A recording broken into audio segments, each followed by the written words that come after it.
সবর্ণাসন সচ্চিতাং ত্রিনয়নাং পিতাং শুক্লাচুনিং হেমাভাঙ্গরুচিং শশাঙ্ক মুকুটাং সত্যবাগুরাং হস্তৈর্মুদ্গরপাশমধ্বরসরাং সংবিভ্রতি ভূষণী ব্যাপ্তাং কিংবকরামুখীং ত্রিজগতাং সত্যমিনিং চিন্তয়ে।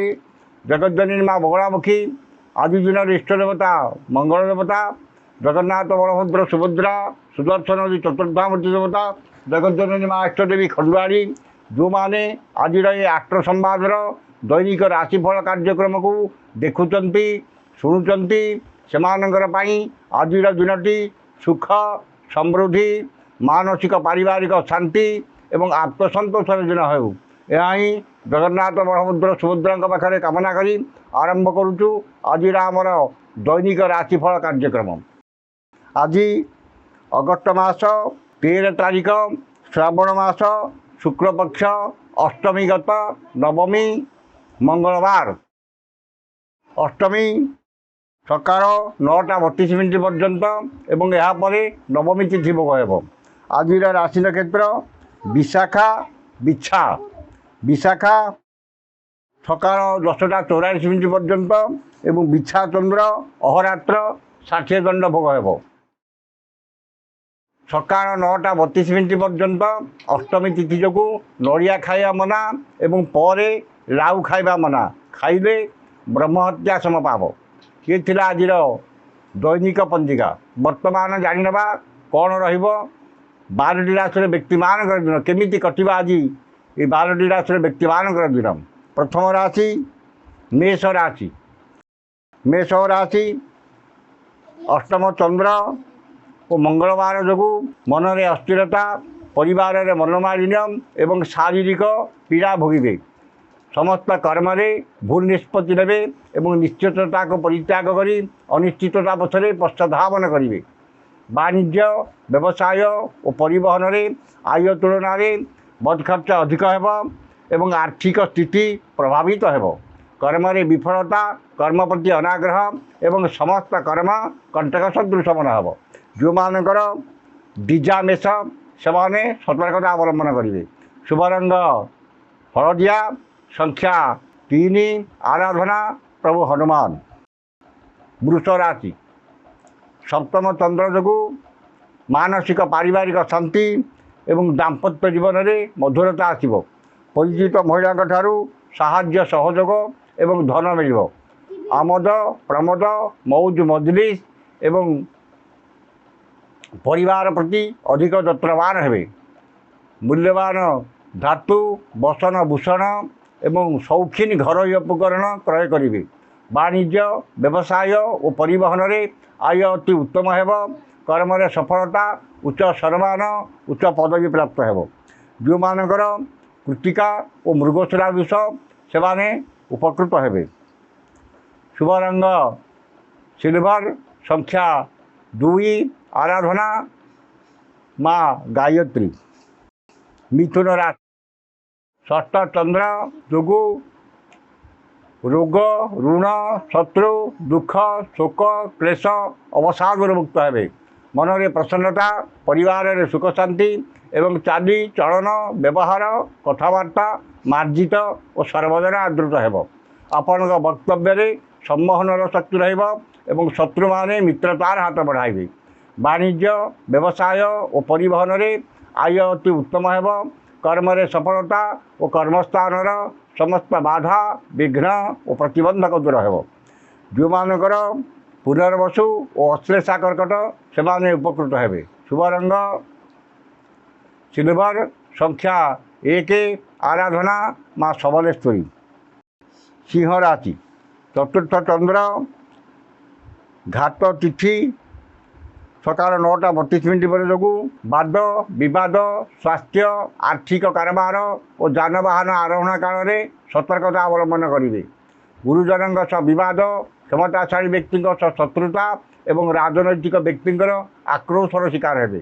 ମୂଲ୍ୟବାନ ପଦାର୍ଥ ନଷ୍ଟ କିମ୍ବା ହଜିଯାଇପାରେ ଏବଂ ଆର୍ଥିକ ଠକାମିରେ ପଡ଼ିପାରନ୍ତି। ବାଣିଜ୍ୟ ବ୍ୟବସାୟ ଓ ପରିବହନରେ କ୍ଷତି ଦେଖାଦେବ। କର୍ମରେ ବିଫଳତା ଏବଂ ସମସ୍ତ କର୍ମ କଣ୍ଟକ ସଦୃଶ ମନେ ହେବ। ଯେଉଁମାନଙ୍କର ପୂର୍ବ ଫାଲ୍ଗୁନୀ ସିଂହ ସେମାନେ ସତର୍କତା ଅବଲମ୍ବନ କରିବେ। ଶୁଭ ରଙ୍ଗ ଗୋଲାପୀ, ସଂଖ୍ୟା 6, ଆରାଧନା ମା ମାତଙ୍ଗୀ। କନ୍ୟା ରାଶି, ତୃତୀୟ ଚନ୍ଦ୍ର ଯୋଗୁଁ ମନରେ ପ୍ରସନ୍ନତା, ପରିବାରରେ ସୁଖ ଶାନ୍ତି ଏବଂ ଭାଇ ଭଉଣୀଙ୍କ ପ୍ରତି ସ୍ନେହ, ଶ୍ରଦ୍ଧା ଓ ଆନ୍ତରିକତା ଅଧିକ ରହିବ। ମନରେ ଦୃଢ଼ ଇଚ୍ଛାଶକ୍ତି ଓ ଆତ୍ମବିଶ୍ୱାସ ପ୍ରକାଶ ପାଇବ ଏବଂ ସୁଖବର, ସୁସମ୍ବାଦ ମିଳିବ। ବାଣିଜ୍ୟ, ବ୍ୟବସାୟ ଓ ପରିବହନରେ ଆୟ ଅତି ଉତ୍ତମ ହେବ। କର୍ମରେ ସଫଳତା ଏବଂ ସମସ୍ତ କର୍ମରେ ଆପଣଙ୍କର କର୍ମକୁଶଳତା, କାର୍ଯ୍ୟଦକ୍ଷତା, ତତ୍ପରତା ଓ ସମୟାନୁବର୍ତ୍ତିତା ପ୍ରକାଶ ପାଇବ। ଯେଉଁମାନଙ୍କର ଉତ୍ତରା ଫାଲ୍ଗୁନୀ କନ୍ୟା, ସେମାନେ ଉପକୃତ ହେବେ। ଶୁଭ ରଙ୍ଗ ମେରୁନ୍, ସଂଖ୍ୟା 4, ଆରାଧନା ମା ତ୍ରିପୁର ସୁନ୍ଦରୀ। ତୁଳା ରାଶି, ଦ୍ୱିତୀୟ ଚନ୍ଦ୍ର ଯୋଗୁଁ ଧନ ପ୍ରତି ଓ ଆୟ ପ୍ରତି ମନରେ ଅହେତୁକ ଦୁର୍ବଳତା ପ୍ରକାଶ ପାଇବ ଏବଂ ଧନ ଏବଂ ଆୟ ଅଧିକ କ୍ରୟ କରିବା ପାଇଁ ନୂତନ କଳା କୌଶଳ ଆପଣାଇବେ। ଧନ ଯେତେ ଅଧିକ ମିଳିଲେ ମଧ୍ୟ ମନରେ ଆତ୍ମସନ୍ତୋଷ ଓ ଆତ୍ମତୃପ୍ତି ମିଳିବ ନାହିଁ। ବାଣିଜ୍ୟ, ବ୍ୟବସାୟ ଓ ପରିବହନରେ ଆୟ ଅତି ଉତ୍ତମ ହେବ। କର୍ମରେ ସଫଳତା ମିଳିଲେ ମଧ୍ୟ କିଛି ସମସ୍ୟା ଦେଖାଦେବ। ଯେଉଁମାନଙ୍କର ଚିତ୍ରା ଓ ବିଶାଖା ତୁଳା, ସେମାନେ ଉପକୃତ ହେବେ। ଶୁଭ ରଙ୍ଗ ନୀଳ, ସଂଖ୍ୟା 8, ଆରାଧନା ପ୍ରଭୁ ଶ୍ରୀରାମ। ବିଛା ରାଶି, ଶ୍ରୀ ଚନ୍ଦ୍ର ଯୋଗୁଁ ଶ୍ରୀଚନ୍ଦ୍ର, ମଙ୍ଗଳ ବାର ଓ ବୃହସ୍ପତିଙ୍କ ନକ୍ଷତ୍ର ଯୋଗୁଁ ଧନ, ମାନ, ସମ୍ମାନ, ଲକ୍ଷ୍ମୀଙ୍କର କୃପା ଏବଂ ସୁଖାଦ୍ୟ ସୁବସନ ପ୍ରାପ୍ତି ହେବ। ସ୍ୱଜନ, ପରିଜନ, ବନ୍ଧୁ ବାନ୍ଧବ, ସହକର୍ମୀ, ସହଯୋଗୀଙ୍କର ସାହାଯ୍ୟ ସହଯୋଗ ମିଳିବ ଏବଂ ସମସ୍ତଙ୍କର ଶ୍ରଦ୍ଧାର ପାତ୍ର ହେବେ। ବାଣିଜ୍ୟ, ବ୍ୟବସାୟ ଓ ପରିବହନରେ ଆୟ ଅତି ଉତ୍ତମ ହେବ। କର୍ମରେ ସଫଳତା ଏବଂ ସହକର୍ମୀଙ୍କର ସହଯୋଗ ପ୍ରାପ୍ତ କରିବେ। ଯେଉଁମାନଙ୍କର ବିଶାଖା ଓ ଜ୍ୟେଷ୍ଠା ବିଛା, ସେମାନେ ଉପକୃତ ହେବେ। ଶୁଭ ରଙ୍ଗ ଲାଲ, ସଂଖ୍ୟା 3, ଆରାଧନା ପ୍ରଭୁ ହନୁମାନ। ଧନୁ ରାଶି, ଦ୍ୱାଦଶ ଚନ୍ଦ୍ର ଯୋଗୁଁ ଆୟ 5 ଟଙ୍କା ହେଲେ ବ୍ୟୟ 25 ଟଙ୍କା ହେବ ଏବଂ ଆର୍ଥିକ ସ୍ଥିତି ପ୍ରଭାବିତ ହେବ। ନିଶ୍ଚିତତାକୁ ପରିତ୍ୟାଗ କରି ଅନିଶ୍ଚିତତା ପଛରେ ପଶ୍ଚାଧାବନ କରିବେ ଏବଂ ସମସ୍ତ କର୍ମରେ ଭୁଲ ନିଷ୍ପତ୍ତି ନେବେ। ଅଯଥା ଖର୍ଚ୍ଚ, ବଦଖର୍ଚ୍ଚ, ପରିବାରର ଖର୍ଚ୍ଚ ଭାର ବୃଦ୍ଧି ପାଇବ ଏବଂ ଅଯଥା ଏବଂ ବୃଥା ଭ୍ରମଣ ଲାଗି ରହିବ। ସତ୍ସଙ୍ଗ ପରିତ୍ୟାଗ କରି କୁସଙ୍ଗରେ ପଡ଼ିବେ ଏବଂ ଶାରୀରିକ ପୀଡ଼ା ଭୋଗିବେ। ବାଣିଜ୍ୟ, ବ୍ୟବସାୟ ଓ ପରିବହନରେ ଆୟ ସ୍ୱଳ୍ପ ହେବ ଏବଂ ଅଯଥା ଖର୍ଚ୍ଚ ଅଧିକ ହେବ। କର୍ମରେ ବିଫଳତା, ବାଧା ବିଘ୍ନ ଏବଂ ସମସ୍ତ କର୍ମ କଣ୍ଟକ ସଦୃଶ ମନେ ହେବ। ଯେଉଁମାନଙ୍କର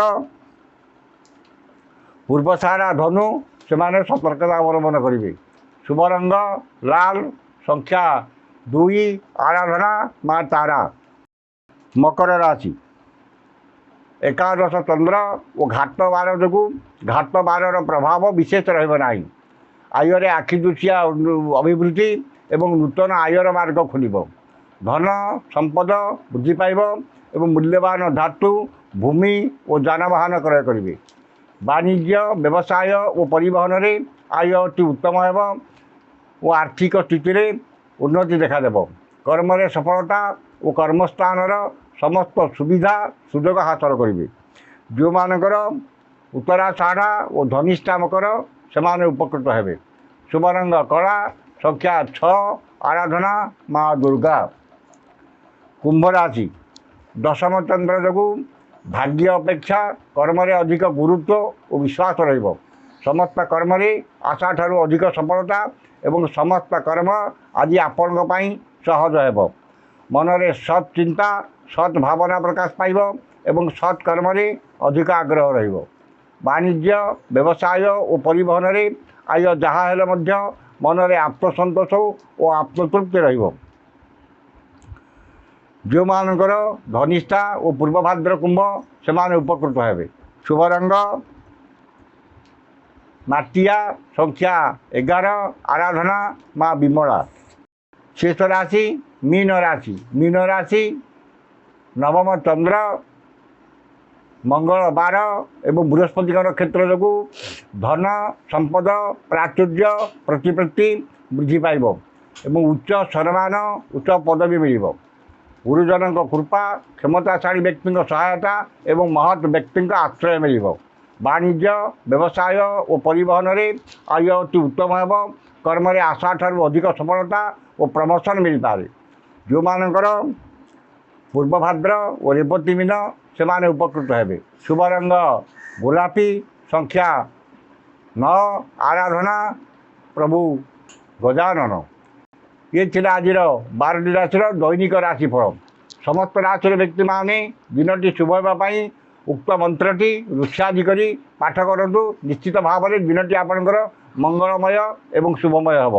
ମୁଁ ଅଶ୍ରୀ ମଙ୍ଗଳ ମହାମନ୍ତ୍ରସ୍ୟ ବିରୂପାକ୍ଷ ଋଷି ଅନୁଷ୍ଠୁପ ଛନ୍ଦ ଅଦ୍ୟ ଦିବସ ଦିବସାଧିପତି ମଙ୍ଗଳ ଦେବତା ସୁପିତୟେ।